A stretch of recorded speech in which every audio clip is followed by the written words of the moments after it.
بسم اللہ الرحمن الرحیم۔ السلام علیکم ناظرین، سردیاں شروع ہوتے ہی نزلہ، زکام اور کھانسی ہمارا اہم ترین مسئلہ بن جاتا ہے۔ اس بیماری کی گرفت میں بچے، بوڑھے، جوان سبھی آ جاتے ہیں۔ تو آج کی ویڈیو اس مسئلے کو ختم کرنے کے لیے ہے۔ پہلے ذکر کروں گی کہ یہ بیماری ہوتی کیوں ہے، یعنی اس کی وجوہات کیا ہیں۔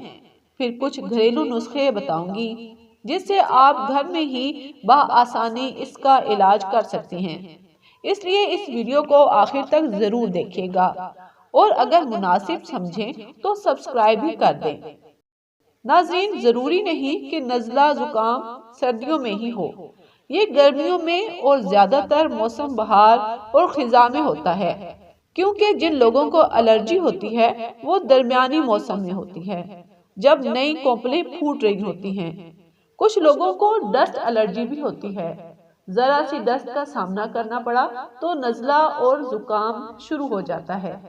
اس لیے ایسے لوگوں کو باہر جاتے وقت ماسک کا استعمال کر لینا چاہیے۔ ناظرین، اب بات کر لیتے ہیں کہ گھر میں ہی گھر کی اشیاء سے اس کا علاج کیسے کیا جائے۔ طریقہ نمبر 1، اس کے لیے اگر گھر میں ادرک ہے تو اسے کوٹ لیں اور اس کے پانی میں تھوڑا سا شہد اور کالی مرچ ڈال کر پئیں۔ دن میں 1-2 بار ایسا کریں، انشاءاللہ اس بیماری سے چھٹکارا مل جائے گا۔ طریقہ نمبر 2، نیم گرم پانی میں نمک ملا کر غرارے کریں، اس سے بھی آرام آ جائے گا۔ طریقہ نمبر 3، گرین ٹی استعمال کریں۔ اگر اس میں ادرک، شہد اور پودینہ ڈال دیں تو زیادہ بہترین ہو جائے گا۔ طریقہ نمبر 4، نیم گرم پانی میں شہد ملا کر پئیں تو اس مسئلے سے چھٹکارا مل سکتا ہے۔ طریقہ نمبر 5، 2 گلاس پانی میں 1 چمچ کلونجی ڈال کر جوش دیں، یہاں تک کہ 1 گلاس پانی رہ جائے۔